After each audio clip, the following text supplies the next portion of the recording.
So thank you everyone for coming. This is our New York Tech Week event. My name is Clara. I'm the founder and CEO of Ask a Chief of Staff, and I want to give a huge thank you to Industrious for hosting us in this beautiful space with this great view of Chick-fil-A behind us. Couldn't ask for anything better. So thank you so much for coming. Before we get started, I would love to just poll the room. How many people in the audience are aspiring chiefs of staff? Okay, good. And how many of you are current chiefs of staff? Great, about 50-50. How many of you have now realized you're in the wrong room for chief of staff content? Amazing. Okay, and then of the folks who've just raised their hands, how many of you are VC-backed startups, companies? Okay, a couple. Publicly held companies? Okay, a couple. Nonprofits? PE-backed? Okay, who am I missing? What have I not said? People who haven't fundraised yet. Oh, bootstrapped?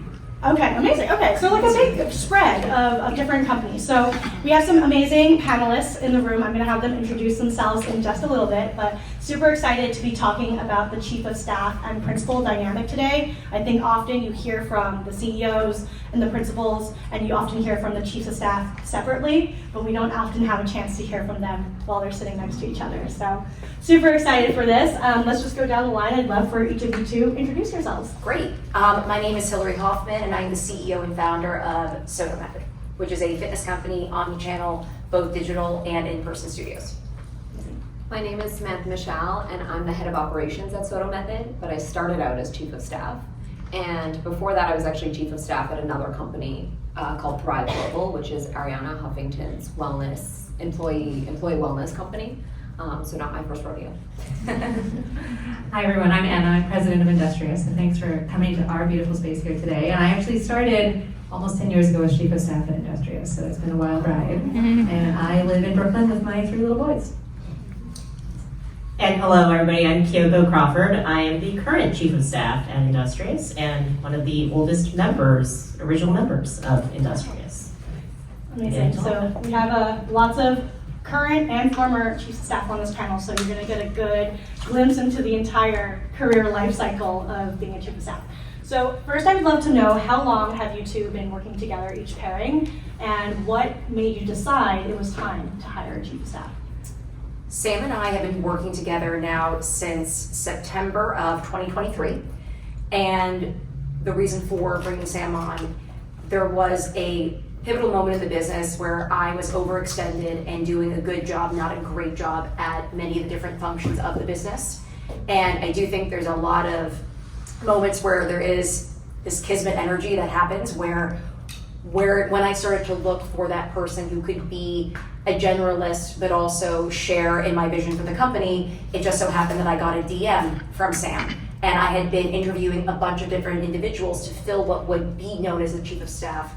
But I actually went into it not necessarily defining the role, just seeing who would fit into the right space. And I think that when I met Sam, I realized that she really was one of the rare individuals who was a mile deep in so many different functions that she was going to be able to step into the role of chief of staff successfully. And I know we're going to get into it, but I think it's really important to define what that is for each company so that whoever you bring on can actually perform and be judged correctly. Yeah, absolutely. And that's the question. Industrious hired a chief of staff very early on, probably 4th or 5th teammate, and this was back in 2013. And I think at the time, I joined actually just shortly after that, but at the time it was just like, we need smart humans to do things, and the title happened to be chief of staff. So somewhat similarly, it was like, who is a great critical thinker, who can add leverage, take whole projects, figure it out when no one knows what we're doing. And how long have you and Kyoko been working together? We've been working together for about 6 months. And we can tell you the story of our 6 months. But in that time, we have been acquired, we have restructured, we've opened in a few new countries, and we're working on figuring it out all together. Amazing. So long relationship, shorter relationship. I'm excited to dive into what that dynamic looks like. So for our chiefs of staff, if you could describe your working relationship with your principal in one word, what would that be? I think my word would be marriage. Yes. Truly, this is like my longest committed relationship to yeah, that's the word I'm gonna go with. I love that. My word that I would go with is budding. And again, Anna alluded to this. We are very much figuring it out now. And I think this is a really interesting time to have this panel because you all are going to have a front seat to some of the things that Anna and I have been figuring out together. So it's very much in that budding phase. Perfect. And so for Chiefs of Staff, what drew you to the Chief of Staff role? What made you decide this is the next step in my career to take? So I was a chief of staff before, and I think that there are certain aspects that you can vet about a job when you read the JD. And so things that I knew I was looking for were ability to do special projects and leverage my experience as a consultant, where I felt really good jumping into a situation and either building up a project and handing it off, or where I felt really good jumping into chaos and kind of creating organization, so things like board decks and KPI monthly reviews. And this time around, when I was looking for a chief of staff job, I realized that what was missing for me for my last one was just like amazing white space in front of me to have authority to build and feel so proud about what I had built and created. And so I think Hilary mentioned I got my job through a DM, and I think that's how a lot of other great love stories started. but I think it is a lot like dating in that you need to have a certain level of self-awareness. What do I offer? What do I not offer? What am I not willing to compromise on? And then there's this element of timing, which is, did I find the right person at the right time? Are they ready for me? And so for me, I sent out a DM. It was a one-person company. It's pretty unconventional that there's now a two-person company where one person's a chief of staff. And I knew that I was ready for the job because I got to experience a product, I got to experience the workout firsthand, feel so inspired by how well the product worked and how much the workout gave me the results I was looking for and opened my eyes. But then I also got to feel so excited about all the opportunity that was there for Soto to grow and expand that I felt like I could uniquely be part of. And when I spoke to Hilary, everything reconfirmed itself, that she was willing to let me jump in and do the stuff I was so excited about. Yeah, and same question for you, Kyoko. Yeah, so I have a completely different story in that I was not looking for a chief of staff role. And I think for me, the journey is that I've been a founder before. So I started 2 companies, exited two companies. And I have a personal relationship as a member, one of the early members of Industrious. I've been in love with the company for 10 years, having actually experienced it. And I had a relationship, knew Jamie, who had started Industrious as well. And so the serendipity component is that, it's both serendipity and timing, is that I happened to be talking to Jamie, about a year ago, and he mentioned that he was actually looking for this role. And he talked to me about kind of historically how this role developed and has been a pretty elevated part of Industrious and a pretty critical part of the culture of Industrious. And I think as a founder, I've been a founder for 15 years now, founding 2 companies, I've been very comfortable with chaos, with uncertainty, being extremely agile, having to do all the things all the time.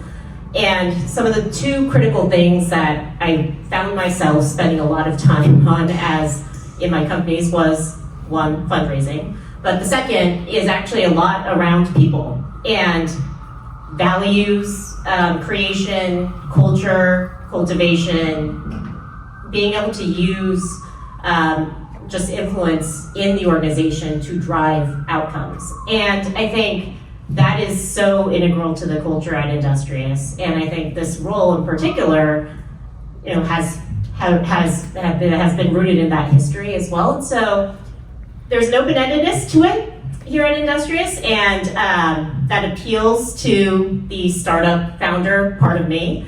I'm not necessarily afraid of getting into all these things I don't know. I'm not afraid of uncertainty.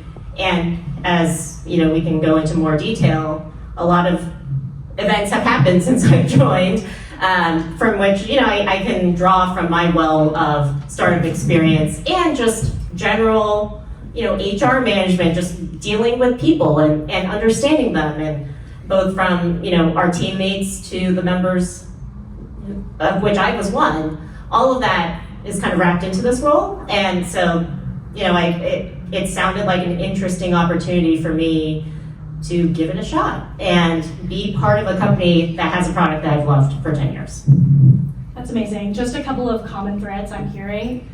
It's very much a dating relationship. I think that a lot of people want to become a chief of staff, and it's a great role. Obviously, I think all of us can attest to that, but it has to be the right role with the right person. I don't think I would be a great or successful chief of staff in Kyoko's role or even in Sam's role, but where I was a chief of staff, for context, I was at Hugging Face during our Series A. That was the right opportunity for me to step into. So for anyone who's looking at potentially becoming a chief of staff, the person you work with is so important. So I love what Sam said about know what you bring to the table, know what you don't bring to the table, and the kind of marriage of those qualities to your potential principal is really where the relationship thrives. So for our principals, I would love to know how your chief of staff either compliments or amplifies you, or both. What were you looking for in terms of characteristics for this person to be your right hand? I think it was a combination of three things, which was ownership, knowing that the task, that project, whatever responsibility they had, that I would be able to give it and walk away. I'm not someone that micromanages. I actually trust before I don't trust. I actually worked at Goldman for 7 years, then went into real estate in the IR function, so sales trader into IR, and Byron Ween of Blackstone, who I love, and he has these 10 principles that I always come back to time and time again, and one of them is always treat someone as a friend before you get to know them. You're gonna be let down a lot, but with the relationships that you do foster, they'll be the strongest of your life, and that's how I've also led in business. And so that's giving a lot of responsibility up front, presenting trust, and if you break that trust, we'll reassess. And Sam is a testament to, I gave her responsibility, and she not only outshined the role, but she brought on additional ideas. And I think that then leads into the second thing, which is this idea of being a self-starter. Do I need to actually tell you what we're doing, or are you gonna come to the table with an awesome way to amplify an existing product or present a new idea for this vertical? And then there's a nimbleness to it, where when Sam joined us, I was a team of 1. Now we have 8 trainers, 5 people on exec, multiple contractors. We opened up our first studio when we were planning on working remote for the first year. So much changed. And I think that Sam's commitment that I was looking for in those early conversations show that we could make these really crazy decisions being a bootstrapped company, and I knew that she was going to be able to step into that role, perhaps overwhelmed at times, but never showing it, and really being able to flex all those skills she learned at McKinsey and thrive. And then the last thing I'll close with is a shared commitment to what we define as excellent. And that is something that I cannot stress enough. You need to know if you share that on day one, because you don't want to keep defining what excellence is to you. If you share in the same idea of what it looks like, that's attention to detail, that's responsiveness, that is how you get arriving on time, like all these small things. If you agree on that, you're always going to be able to collaborate in such a meaningful way without there being friction in the negative sense. Because friction, meaning differing opinions, excellent. That's the kind of fire that you want in any company. But you don't want the friction where we're not agreeing on how we're going to approach this problem. Yeah, absolutely. That's a great answer, thank you. And the same question, where do you see Kyoko complimenting versus amplifying you?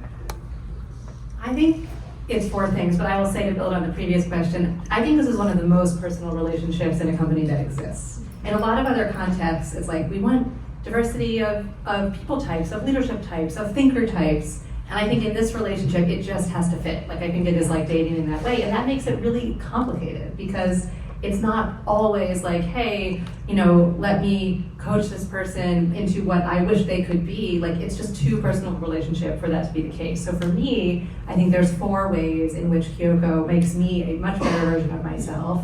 The first is holding up a mirror and giving me feedback. What am I not hearing that our team or our customers are seeing, feeling, experiencing that I need to hear to be able to act on? The second is issue spotting, taking a big step back from everything that's happening and saying, when I get out of the day-to-day, what am I observing that tells me something about the way in which we need to change our business strategy, our behavior, our leadership, our team? The third is taking on real things. Hey, Hey, can you lead this function for 3 months? Hey, can you take on this special project from soup to nuts? And the fourth is being a presence that makes the whole company better, which in our case is, does our executive team function better? Does our leadership team function better? I totally agree with that last point. That is so well said. Does this individual make everyone better? And what a hard thing to solve for, but when you solve for it, it changes your entire company. That was really well said. Yeah, this reminds me of something Jamie said last year when he was on this panel. He's like, this is not a role that I can easily tell you what the success is. It comes from us working together, and it's also a really hard role to pip someone on. Like, if you don't have chemistry and you don't work together, you're going to find out so incredibly quickly. But when it works so well, and everybody in the room is elevated. So I think that's a really excellent point. So for between our chief of staff and principals, I would love to learn a little bit more about your cadence. How do you stay in lockstep? How often do you check in? What do your interactions look like on a day-to-day basis? So maybe for our chiefs of staff, we can answer this one. Yeah, Hilary and I talk all the time. She gave birth to twins 4 months ago, and I think we spoke right before she went into labor. Right after she came out of labor. And the only reason we didn't talk while she was in labor is because your arms are held down.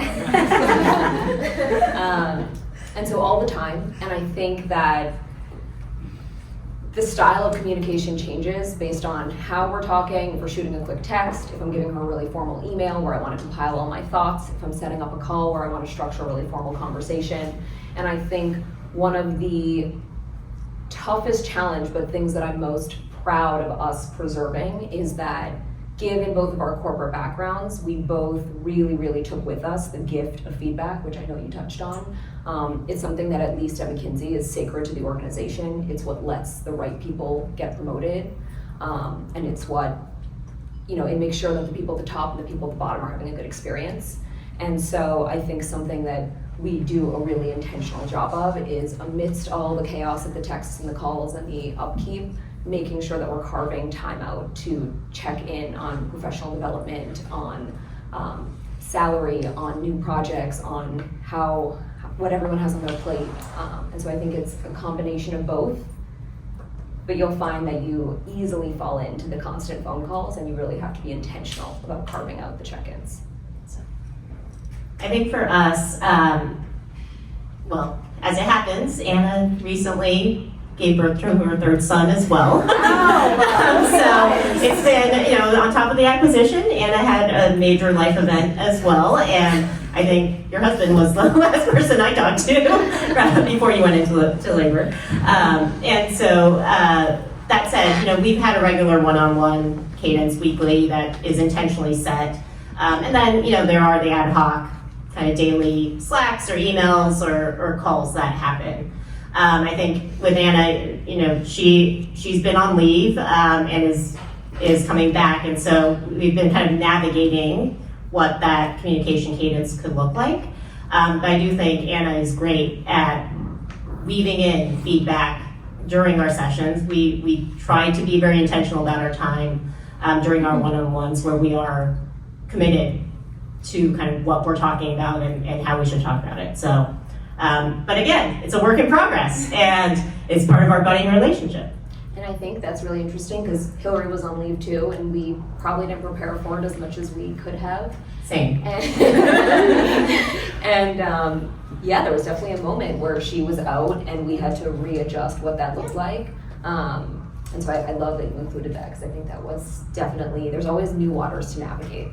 Yes, it's part of real life, and I think it's part of us all figuring it out and being nimble while we do it. Yeah, I'm hearing a common thread of kind of dealing with ambiguity and whatever life throws at you. I mean, life happens as much as work can be our lives sometimes. We have life outside of work, and I'm hearing like a combination of being both reactive and proactive, right? You plan for what you can, and of course there are always things you can't plan for, but when you're in lockstep, you can almost think about how your principal is going to make those decisions and come to the same conclusion, which makes you so much more powerful as a duo. Okay, so a little bit of vulnerability, but maybe can we talk about a time where you made a mistake working together early on, and how did you overcome that? So, You guys want to start with Sure. Yeah, we were chatting about this earlier, knowing we would want to talk about this tonight, because I think in any working relationship, but particularly in this working relationship, this question of how do you overcome obstacles together is so important. We were reflecting that our original sin was that we did not do a good job of aligning on what success looked like in the chief of staff role when Kyoko joined. And we can rationalize all we want about why that happened. We had a lot going on, but nonetheless, hindsight's 2020. I think we both look back and are like, we should have done that in December. We should have done that in March. And here we are today. And you mentioned that Jamie, who's one of our founders, said last year at this event that it's hard to define what success looks like, but I don't think that's an excuse for not attempting to do it. Maybe it changes over time, maybe you realize you weren't as precise or the focus is different, but I think we owe it to each other to do that. Yes. Yeah, and I think that and I want you to also share your perspective on this, because I think that if you're working with the right person, everyone's always operating out of integrity and they want what's best for the other person. But sometimes when you're not communicating with necessarily what the other person needs, you can make choices that are out of goodness and out of what's best for the company, but the other person might not see it that way and you need to talk about it. And one such example was during our Black Friday sale. Again, I'd operate as a team of one for not a very long time, like 2 years. And I was always making decisions in silo. And I was very dead set on certain things that I wanted us to do. And I will say 99 times out of 100, I am influenced by all the different opinions. This was one where I was very dead set on what I wanted us to do. I had tasked Sam with really running point on this process. In one conversation we had, I noticed that certain things weren't aligning. And so what I thought I was doing was I thought I was going to send the email that I was sending out to everyone was just to actually, in my perspective at the time, save Sam time. That's all I wanted to do. Save Sam time, get my thoughts down on an email where it was clean and understood. And what I quickly learned was I just disrupted a communication channel where Sam had ownership and Sam was doing exactly what needed to be done. And what I should have done was I should have paused and actually said, Sam, does it help you if I send this email? If it doesn't, you keep running with it. And so I quickly learned, and ever since that moment, I now always make sure that if Sam has been running point on a project, that if I feel like I want to step in, yes, as a CEO, you can do anything you want. But as a partner, you really have to ask. And so I wanted to ask Sam moving forward, like, how do you want us to approach these situations? And it was a hard conversation because we were both defending how we felt. And at the end of the day, I was wrong. And I learned how to communicate more concisely and also more, I hate the word empathetic in this, but just seeing all sides of it, not just my own, so that as a company, we present stronger. I think something that's really interesting is we operate all the time as equals when we're having conversations. Yes. And it's really a gift because I like to debate about things. I think it makes the company better, and I think that if you can do that, you're operating from this foundation where the assumption is that we both have this shared goal of wanting what's best for the company. And maybe I'm thinking more about the scaling perspective and she's thinking more about an existing stakeholder perspective, but we're operating from that same belief so we can fight it out. And it's honestly a gift. It's like the most fun part of my job is getting to die on a hill and be like, let me tell you. And when we then go outwards and we speak to the rest of the company, the dynamic shifts a little bit in the sense that, there were moments where, let's say, Hilary was going directly to someone and just saying, fantastic work, you're doing a great job. Yeah. And I had to say, hey, a chief of staff has the gift of influence, but not necessarily authority at all times. And it's influence that we work really, really hard to cultivate through trust, through, maybe someone needs to get through to Hilary and doesn't know how to maneuver it, and so I then help and I make that a bit more seamless for them, and that's how I foster this influence. And there were moments where you were going directly to people and it was out of such goodwill, and I had to say, hey, let me explain to you why sometimes there are channels here. And one of the channels is to protect the influence, but another channel is sometimes I need to preserve her likability in certain scenarios. And maybe that's a bit unconventional for other companies, but we work in fitness, and so we do have a team of trainers who, while they're employees, they're also talent, and they're also here because they believe in Hilary as talent, and they believe in what we're building together. And so there's an element of preserving likability that's a bit unconventional, but something I'm really, really trying to protect. And so I think just like a big piece of it was coming to this conversation with my why and hearing her why, and then deciding which why was the right one in this situation. Thank you for sharing that. Those are really great examples, and I'm sure that there are always areas to improve in communication, always ways to get better at communicating with one another as well. And I want to go back to what you were talking about defining success. So now that you've had a couple of conversations about what that looks like, how do you define success in this role? You want to take this, or do you want me to? You can start.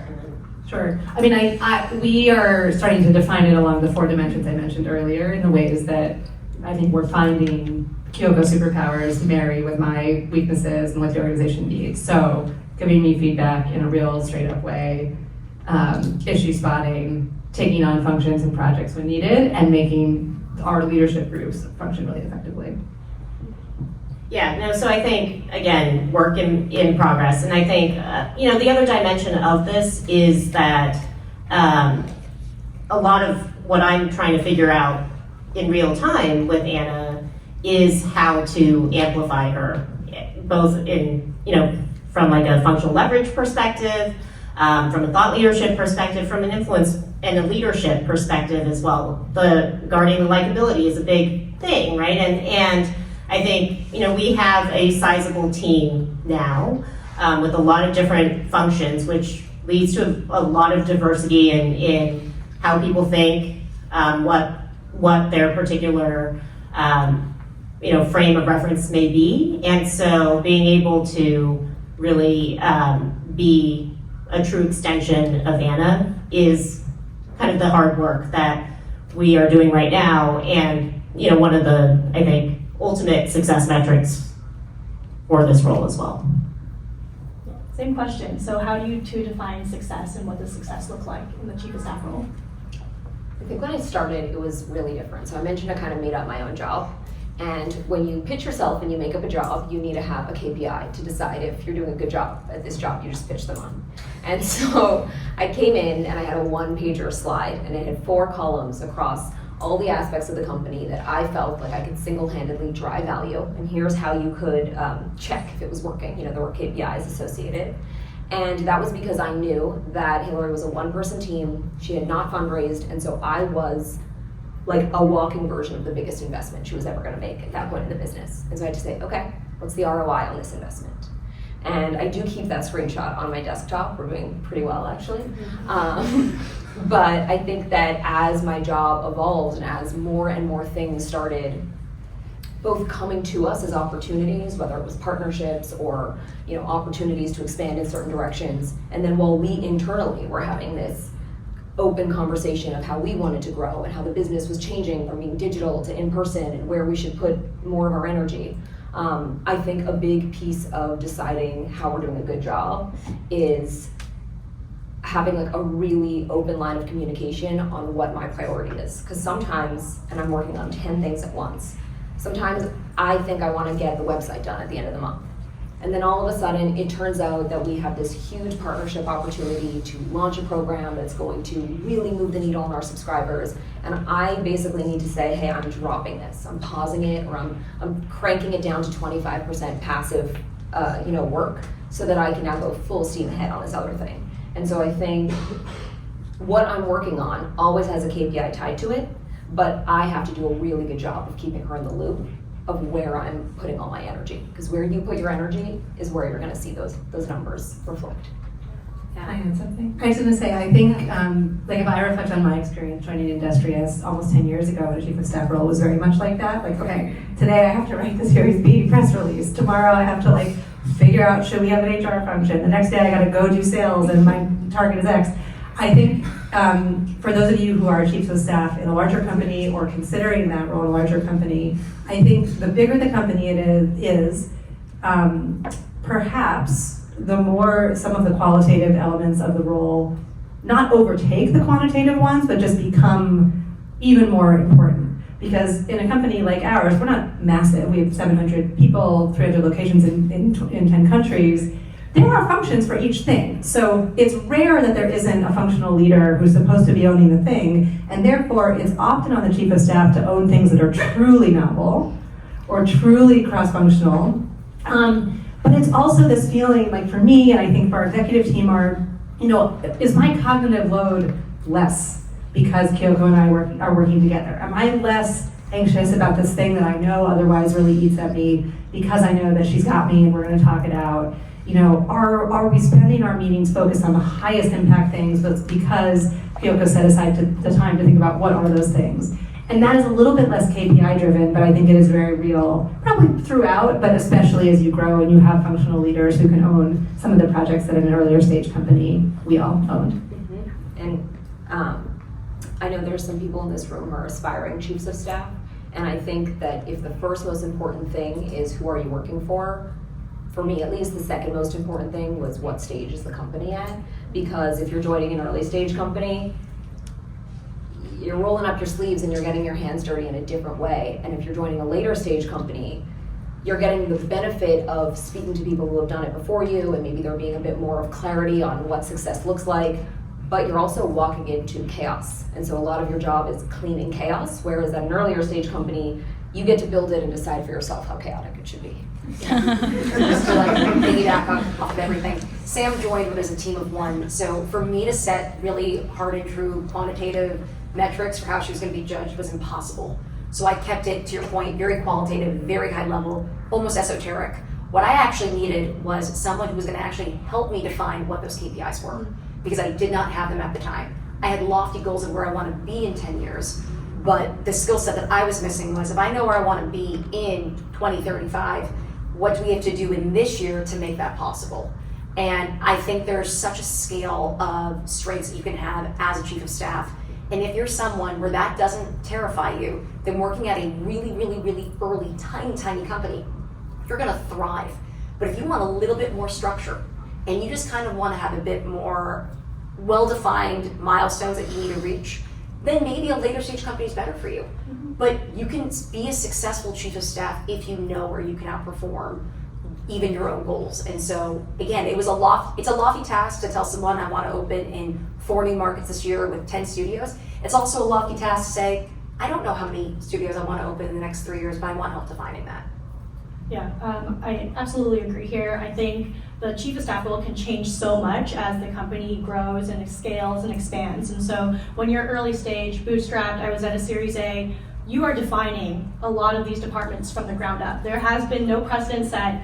You have to go and figure out what these things are. I remember calling the head of people at my previous company to ask her, how do I set these things up? Like, I've never done this before, and there's a lot of this kind of, you have to figure it out because your principal hasn't done it either, you haven't done it, nobody's done it. When the company's a little bit bigger, it just comes with more resources. That's a natural progression, and I always say that your soft power, your influence increases exponentially, but it's very hard to build those relationships, especially when a lot of the team has been there before you. You're coming in as a new face. And so making sure that your principal and yourself are aligned on who you are to the rest of the company, making sure it's a very united front is going to help set you up for success. Okay, so looking forward for our chiefs of staff. Sam, I want to start with you since you have technically moved out of your chief of staff role. I did it, guys. Tell us a little bit about how your role has evolved over time and what made you decide to move into this new title that you have. I don't know if you told people yet. Yes, I'm officially head of operations, and I think one of the messiest pieces of being a chief of staff, even if it's been done before you, is that presumably you're entering on this promise that eventually it's going to lead to some upwards mobility in your career. And even if you have a great conversation at the outset before day one with your principal, we're on the same page, in 2 years I want to move up. A huge part of your job, in addition to your actual job, might be carving out that space and continuously, silently making the case for yourself that there is that job there for you and that you're ready to take it on. And so for me, I didn't come in and say, I want to be head of ops when I leave. I didn't know exactly what it was going to look like. I didn't know how big the company was going to be when that time came that I was ready to make the leap.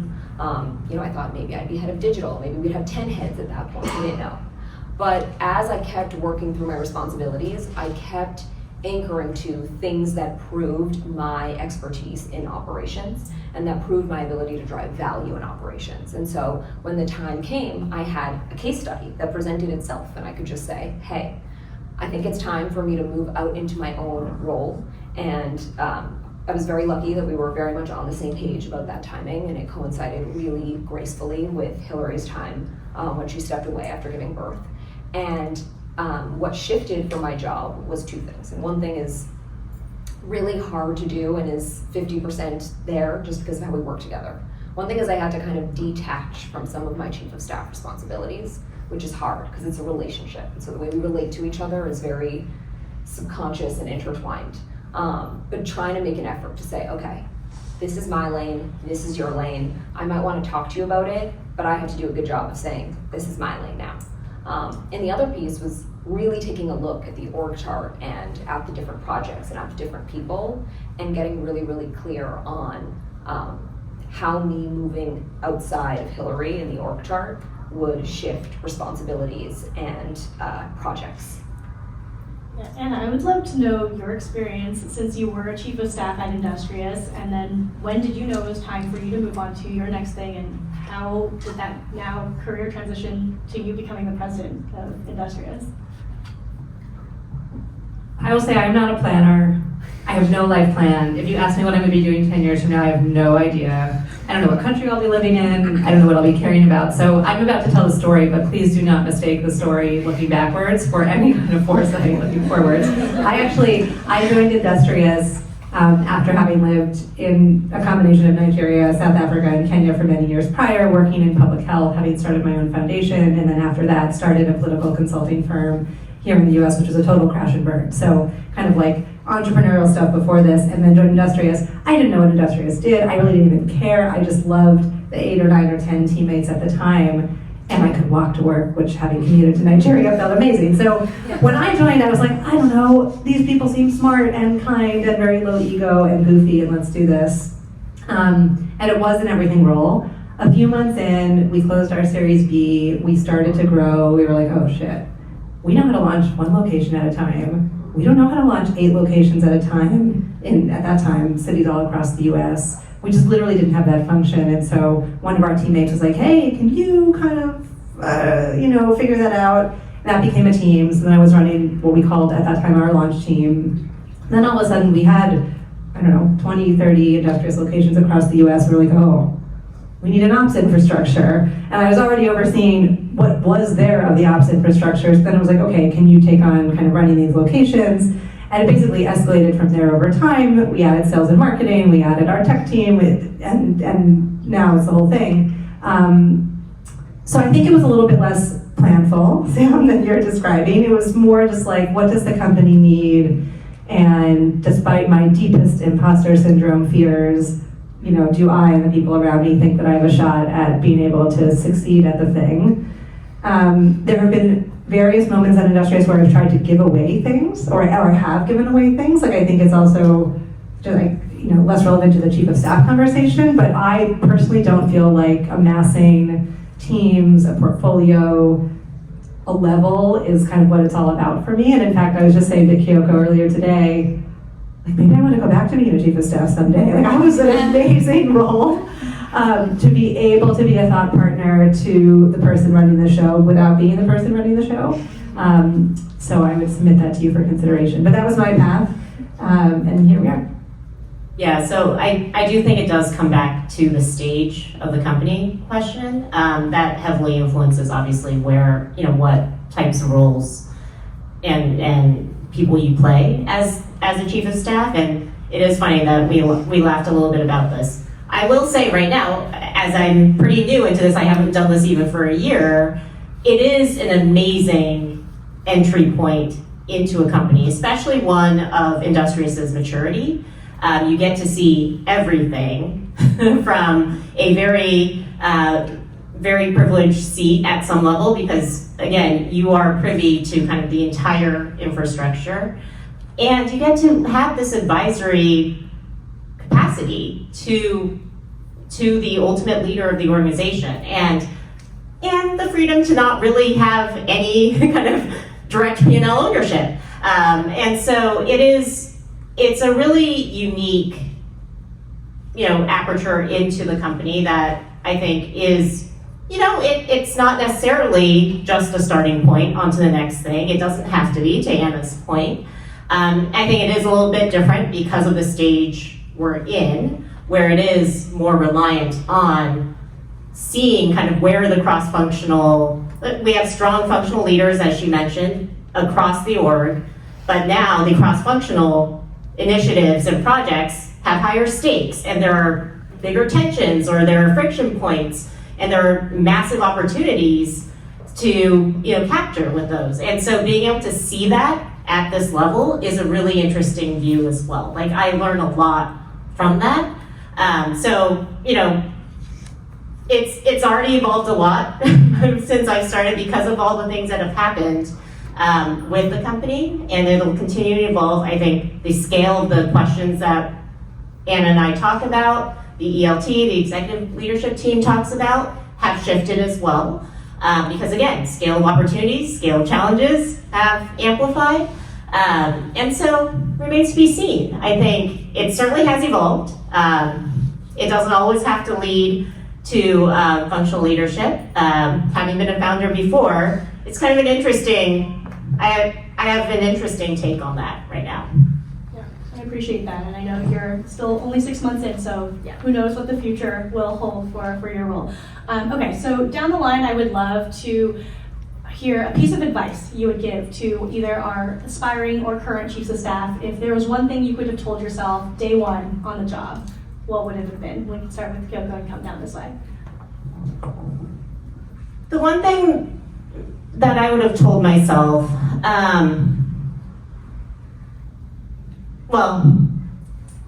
I think I would have told myself that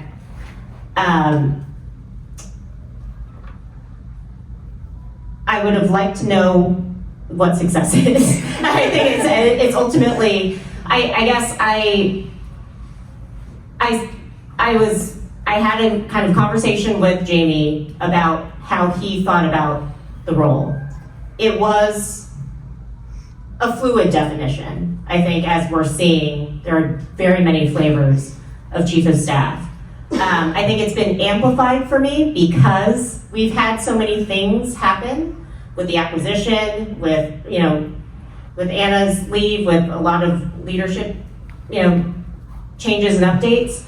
And so I think I was very comfortable with the uncertainty going in, but that was just more definitional to the role and less about what should success look like between me and Anna, in part because we inherited each other as well. And so if there were one thing I wanted to know going into that, I probably should have pressed on that a little bit more, or developed kind of my own point of view, even though I don't know that I had enough information going in to do so. But that's something that, again, it leads back to that original question. That's something that I think we're picking up right now that will be pivotal to kind of what happens next. Anna, same question. Totally different direction. I recall on my first day in Industrious, in part because I literally knew nothing about the business, and was just like, oh, these are cool people. I spent most of the first day clicking cell by cell by cell through our, at that time, very rudimentary Google Sheets underwriting model, which is the fancy way of saying, like, what's the financial pro forma for a new Industrious location. And I sent an email to our then COO with like 37 questions. It was like, why does cell E17 work this way? And hey, is this formula actually broken? And what's the connection here? And I remember he wrote back and was like, wow, I don't think anyone's ever actually asked me about this. And the reason why I say that is because I think the most important thing to do at the beginning is deeply understand how your company makes money. Or if you're a nonprofit with a different kind of mission, like really beyond the surface level, understanding what is the theory of change of how my nonprofit is going to achieve the change it seeks in the world. And I know this sounds so obvious, but there are so many things that chief of staff need to issue spot about. How is the team doing? How are people feeling? How are customers feeling? But at the end of the day, economic insights about business model, about products, about customer segments are the things that are going to drive forward the business. And if you don't, in your bones, understand how it works, you're never going to be able to spot areas of opportunity. I love that answer, and it reminds me of a couple years back when I was in a job that I was very much ready to leave. I saw this TikTok meme that basically said, if you find yourself having drama at work in any capacity, you should be able to distill down what you're working on and how it pushes the company's revenue forward. And pretty much, if you cannot define that, or everything around that is none of your business. And I loved that. I thought it was simultaneously so hilarious. Like, I could look at my to-do list and just really cross out so many things that were happening on there. And so I really love that you called attention to that. I think for me, one piece of advice is that a lot of times when people get the opportunity to work with someone that they really respect and admire, they come in with this sponge mentality. That's amazing. I'm here to learn everything. I'm here to take notes. And that is 100% true. But there's also a piece of it where you are there to give pushback and to offer your opinion and to be a really safe space for criticism. And you know, Hilary and I were joking, I feel like I'm both the angel and the devil on her shoulder. You know, like, I'm her biggest cheerleader and I'm also her troll. And that's my job. And I think that it's really important and amazing if you can go into a chief of staff position and feel comfortable to be both of those roles. And granted, I was not a chief of staff, but my husband was the chief of staff to Bobby Kotick at Activision. This was in 2019 going into 2020. And it's what actually caused us to move from New York to Los Angeles. It was a once in a lifetime opportunity. Talk about a very interesting chief of staff role. Like, this is a man who started his company, didn't even go to college. I think it was college for one semester, generates hundreds of billions of dollars if you look at what they've done.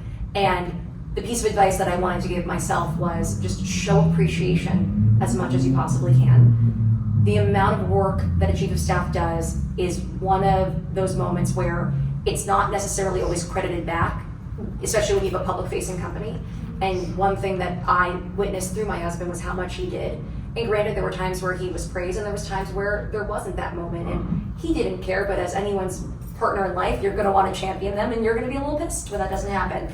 And so I think for me, every time Sam has really contributed meaningfully, which is every single day, but when we have massive wins, I really find it to be important that if I'm on a podcast or if I am on a conversation with our advisors, that if they're saying, oh my God, that was such an amazing thing you guys did, it's like I appreciate that. Like, I might have been the face behind that program, but it was created and cultivated by Sam. And I try to do that as much as possible. Yeah.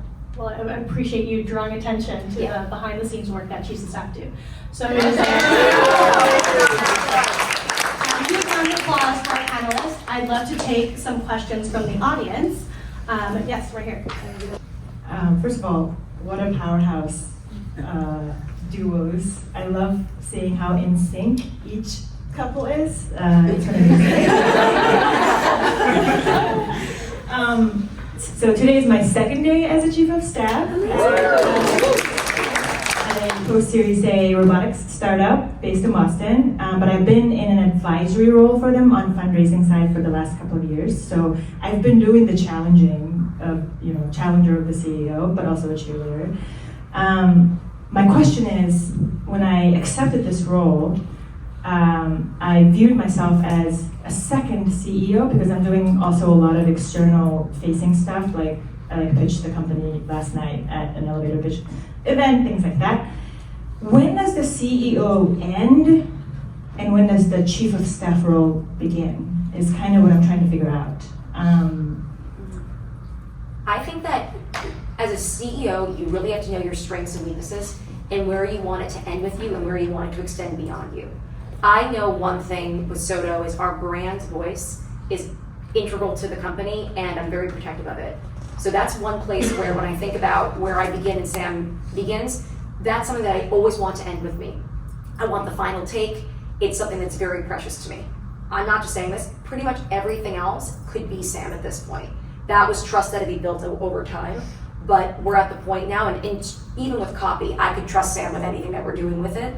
But it's defining with that person, what is the most important piece of this company that you as the CEO, only you can do? And granted, I'm not the only person that can do the copy, but Soto was started because I worked in finance and I had a deep awareness of people's time and I wanted results with all these different factors put into it.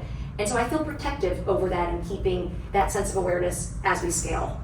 But Sam and I have always had that conversation. And so we're able to be very fluid with where the responsibilities can extend. And I would say, last thing I'll say, is the idea that there will be moments in the company's life that will challenge you and will present this naturally. Becoming pregnant with twins, I knew there was going to be a time and place where I was not going to be able to be the CEO. And so that was a responsibility that I had to get Sam ready that when that happened, she could be the CEO. And so we took the prep work that was required so that when I stepped away, Sam could do everything. And I would say, I actually love that question. I love it so much. I think it's something that I've thought about so many times that I haven't put into such eloquent words. I feel like if you think about all the verticals that the CEO is responsible for, at least in our business, I can handle operations. I can handle, looking at our P&L. I can handle looking at who we should hire, when we should hire, if we should fire them. I can handle all of that. I would say that where I draw the line is that it's my business how we make money. It's my business how we spend money. It's not my business that we have money. So if we need to fundraise, I will say, hey, Hilary, it's looking like based on the projections, we need X many dollars, and I can help you, and I can make the deck, and I can be in the meetings.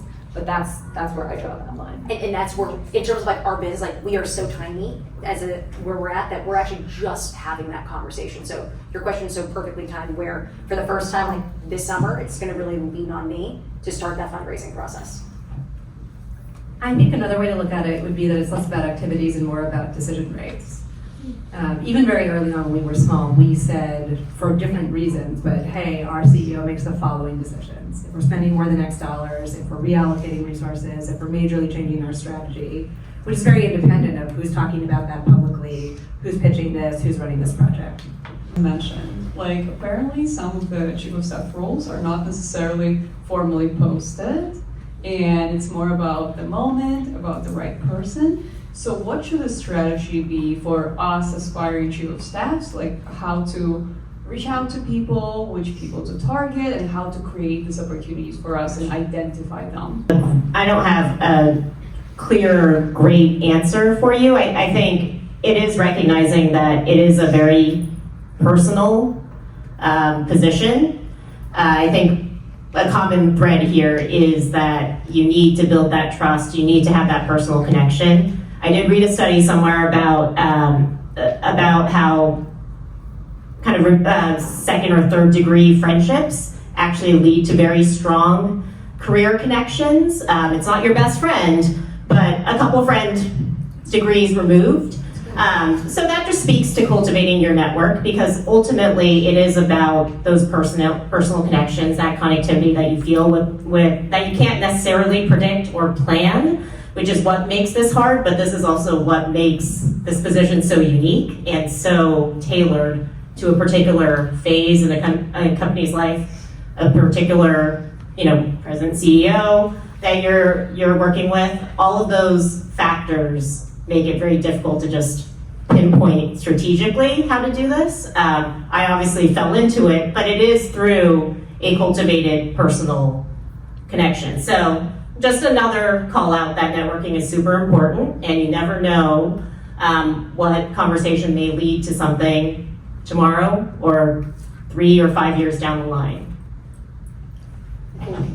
When I was looking for it, honestly, to apply a lot of that in a really tactical way, I had 2 channels. So one was going backwards, going through my network. I actually went to a lot of my friends in VC and PE because that's where my network was strongest.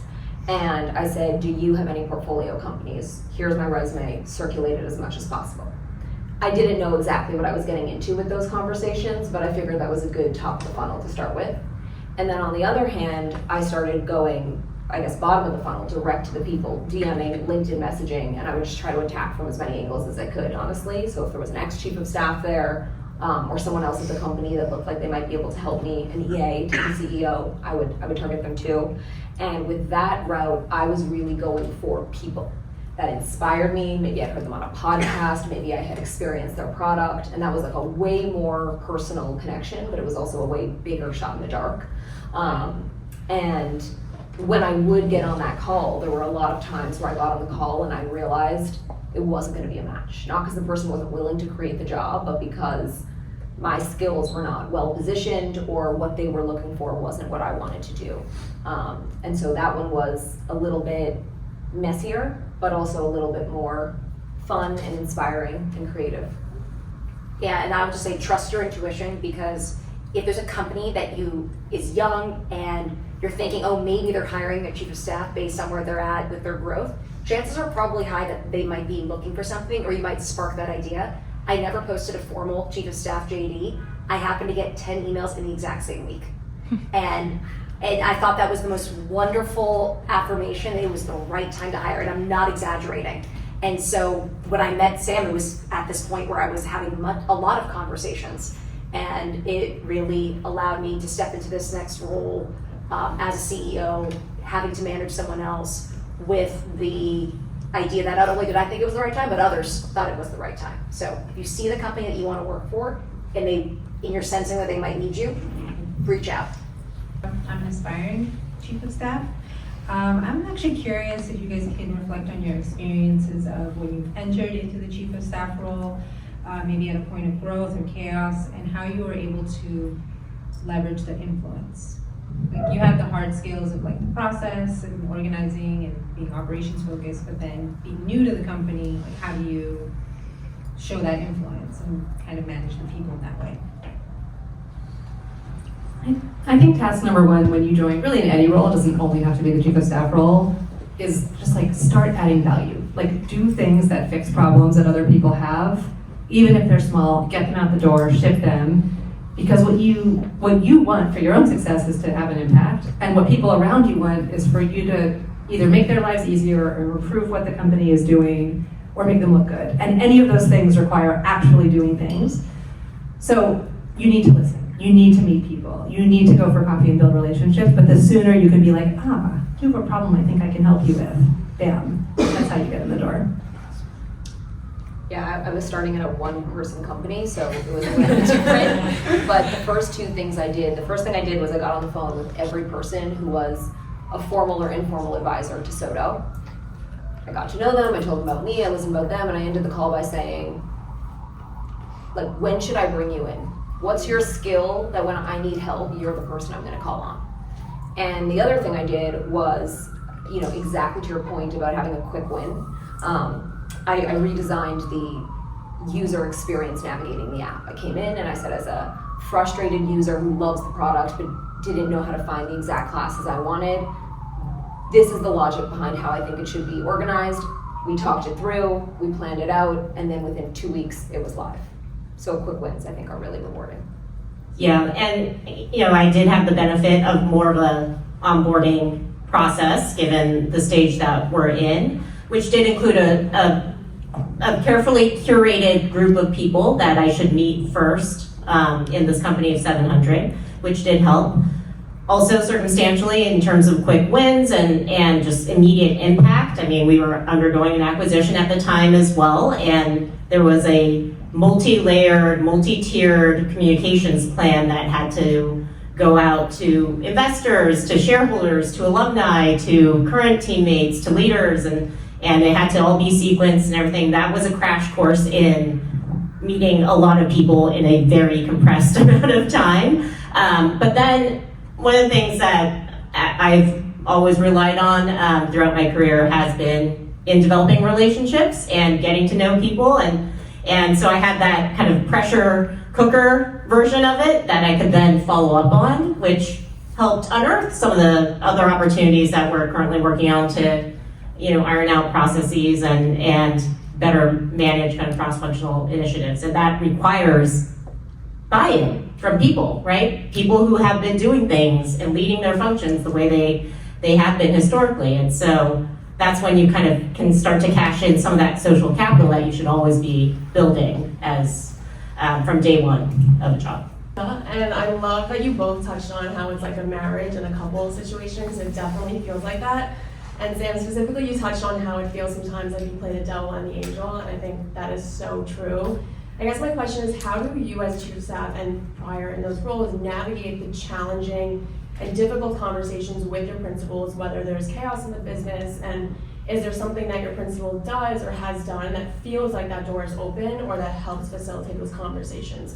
I think for me specifically, I'm at a venture fund and I am the youngest at the fund, but I also am chief of staff supporting one of the partners. So there's definitely a little hierarchy that comes into play, or politics as always. So curious how you guys navigate the challenging conversations. So I would say 90% of the moments where I'm playing the devil, it's really easy for me to frame what I am talking about through the lens of what's best for the business. And that makes it a neutral conversation. Whenever you can do that, I would highly encourage it, because it's no longer a you versus me, or here's what you're doing and here's what I think. It's just like, hey, this is what I'm observing.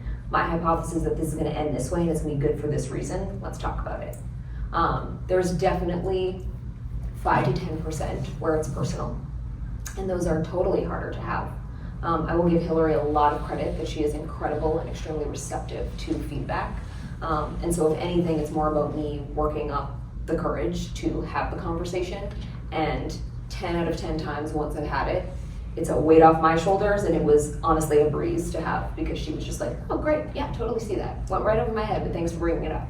And so I think knowing that you have some pattern that it's gonna go over well really helps it get easier and easier. And for those conversations, I like to carve out space. I like to make those a bit more formal. And as much as possible, I'd like to bring it back what feels good for the business. I'm not in your shoes, but I can imagine that your dynamic is different than either of ours. Ask permission. Not in the moment, but I think if you were to say really to anyone, hey, like, do you want me to be giving you feedback on what I'm seeing?